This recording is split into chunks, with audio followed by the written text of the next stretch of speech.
Hi guys, good morning. So, nakapasya ulit tayo ngayon sa ukay. Let's go, samahan nyo ako hanggang dulo ha. Titingnan natin kung anong mga bago sa kanila ngayon. Pa-summer na kasi dito sa Japan, kaya yung ukay na damit na pang summer, ang dami na namang naglabasan guys. Dahil bagong nila yun, bagong display, kaya magaganda rin. So guys, nandito na tayo. Mayroon ditong mga wallet, yung mga long wallet. Ay, mga Gucci brand pala ito. Nakalagay sa salamin guys. So, hindi naman siya gaano kamahalan. Itong kulay white na to, ang ganda, hindi siya marumi.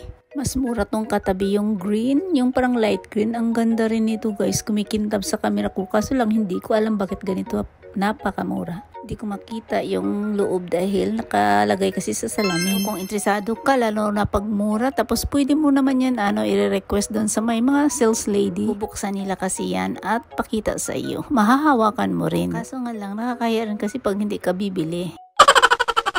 So guys, may Chanel dito. Ay naku, hanggang tingin na lang talaga ako. Pero guys, ang ganda nito. Walang gas-gas. Guys, itong Chanel na to, medyo malaki to ha. Pero medyo pricey din, 200k yan pataas. Napakaganda sa personal. Lalo na yung niya, yung mga hardware. Gold na gold. Parang 18k. At sulit din yung quality. Maraming pagpipilian dito guys. Oh, hindi ko lang kinukunan yung iba yung presyo. Lahat yan magaganda talaga.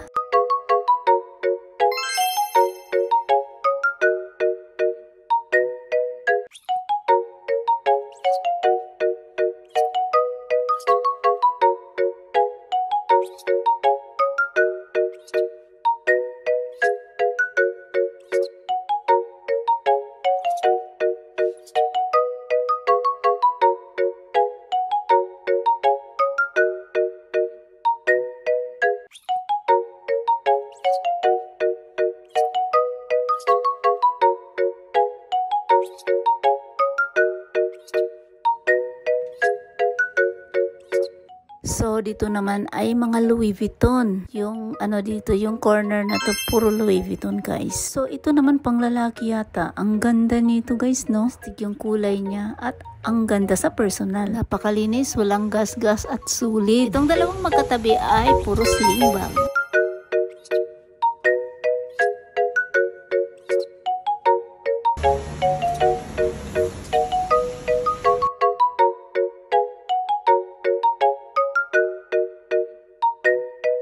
So, itong bag na to ay Jimmy Choo. Ang ganda. Yung kulay niya, white cream naman ang kulay niya, pero hindi siya marumi guys. Imagine niya, no? Ang ganda. Solid leather siya. Ang ganda. Parang mga hardware niya. Yung hardware niya, yung mga star, ang ganda. Makita mo talaga sa personal, kumikinang yung mga star. Parang white gold nga tingnan guys eh. So hindi siya gaano kamahalan at tama lang din yung presyo. Dahil luxury din kasi ito guys. Kaya solid ito pag ikaw ang bibili rin. Dahil napakalinis. O ito guys, pwede siyang handbag at pwede rin siyang sling bag.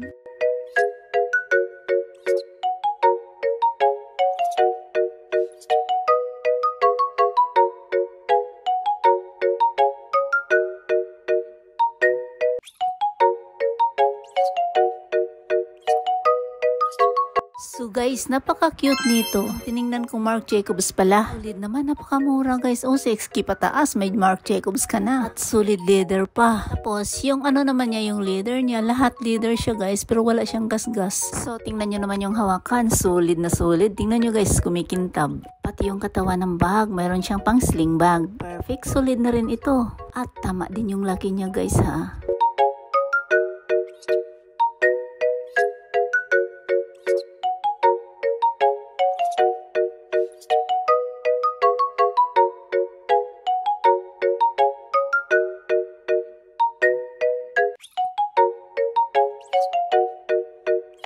At dito banda naman, puro naman Gucci. Ito naman isang sling bag.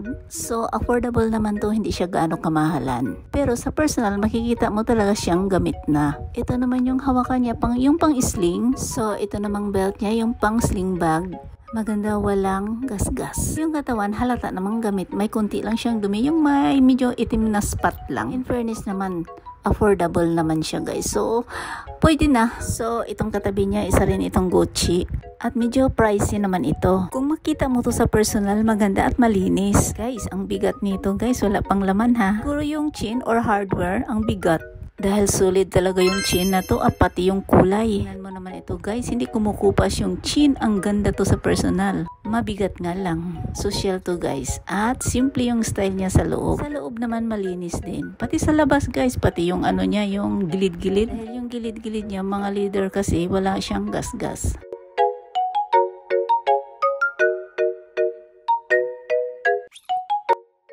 Diba maganda sa loob, napakalinis at napakasimple, easy to open pa. Sa loob naman malawak dahil malapad kasi yung puwet. Yeah, perfect din ito guys.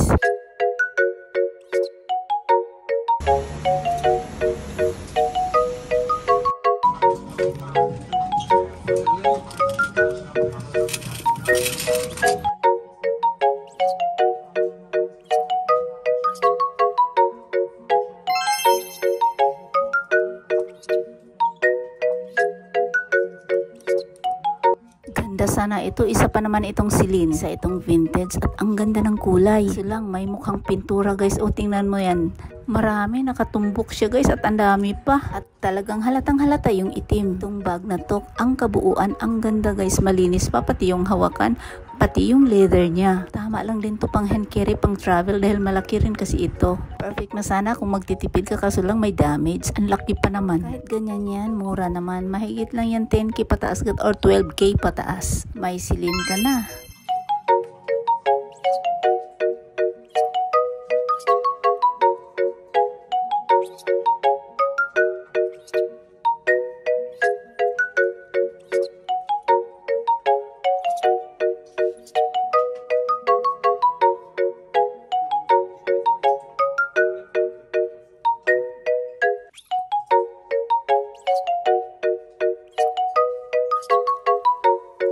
Ito isang Balenciaga. Ang ganda pa ng kulay gray, ang lamig sa mata. At napakalinis, walang gasgas, mukhang bago pa rin. Isa naman siyang handbag. Ang ganda ng style niya dahil easy to open at ang lambot ng ng Balenciaga guys, yung leather. Tama lang din yung laki. Kaso lang wala siyang pang sling bag. Isa lang siyang handbag. Pero guys, ang ganda, solid to, social.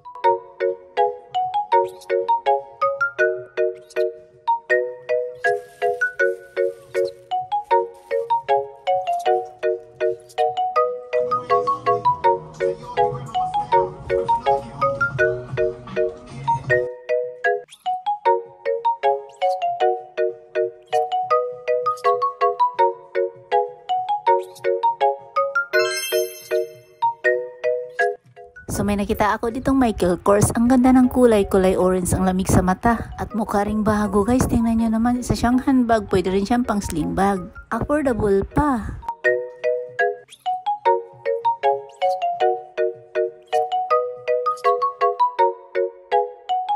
Ang ganda ng kulay nito. Isang emerald green. Interesting talaga. Sinukat ko pa kulang-kulang 100 dangkal guys. Ang tiningnan ko yung tag price, isa pala itong Coach. Naku, napaka-cute niya guys. Isa siyang sling bag. Perfect sa pangpormahan, wala siyang kagasgas-gas. Mukhang bago pa.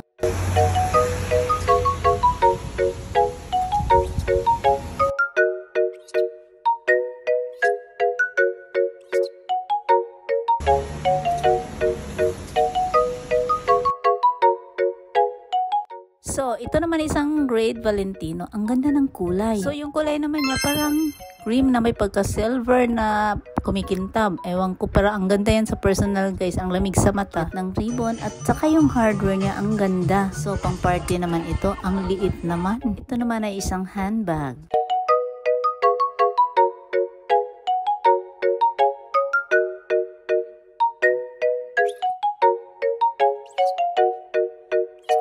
May nakita ako ditong MK na backpack. Ang gaganda pa nila. So, itong hinawakan ko, medyo siya mura. At malinis siya naman siya guys. At halata lang talaga siyang medyo nagamit na. Pero, napakamura. 3K pataas lang siya guys. Pwede na may konting itim lang, konti sa leather. Pero yung katawan niya napakalinis pa. Pero solid na to ah.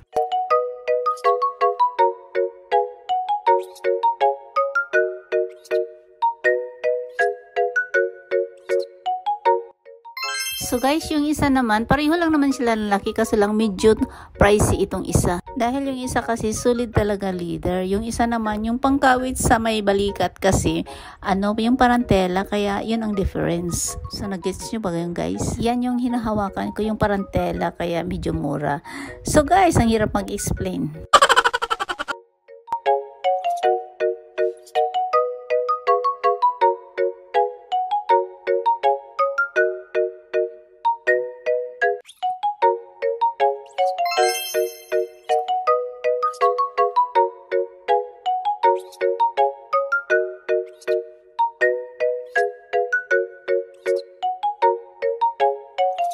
Ganda ng kulay nitong bag. Isa pala itong coach. So, perfect ito sa summer. Napaka-colorful guys. Ang ganda. Mukhang bago pa. At hindi siya kaanong nagagamit. Nan mo naman.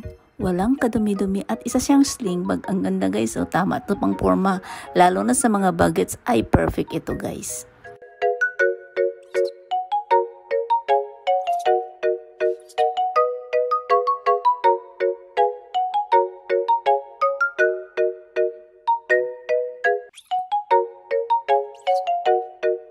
So, napansin ko sa salamin, dalawang Loewe ito. Ano ba yan i-pronounce? Hindi ko alam. Tama ba guys? Loewe? Anyway guys, malalaki rin itong bag na to. Isa siyang sling bag. Malinis. Mukhang malalambot din yung leather niya, feeling ko. Dahil parang soft tingnan. Hindi ko kasi siya mahawakan. Hanggang tingin lang. Pero guys, perfect to. Mukhang bago pa. Maganda pa yung mga quality nila. Wala silang gasgas.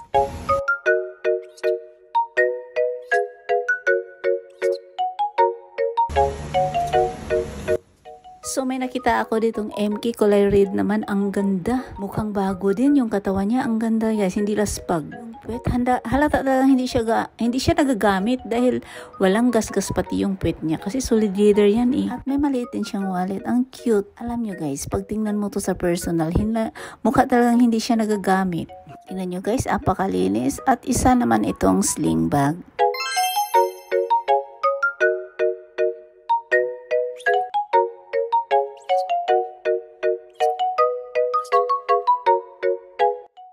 At ito naman ay isang sling bag din. Ang ganda ng kulay. Ang lakas makababae. Mukhang bago din guys. Walang gasgas. At napakalinis. So kayo na ang humusga. Very affordable din.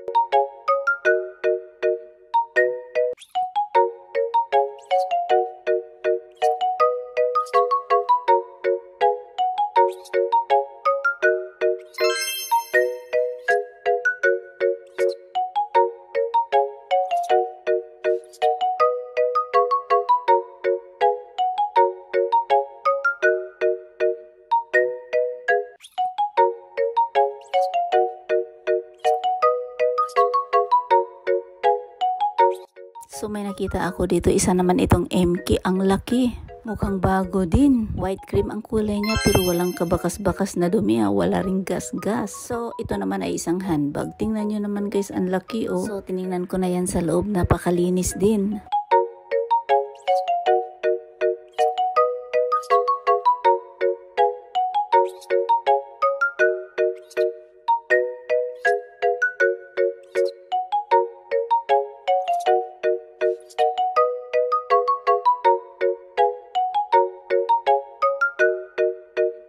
So may nakita ako ditong MK rin. Ganda nito guys. Gusto ko yung mga ganitong style dahil simple lang. At isa siyang sling bag. At pwede din siyang handbag. Ang ganda o tama lang din yung laki. Maganda yung mga ganito dahil pagbukas mo talaga kitang-kita na kung anong hinahanap mo.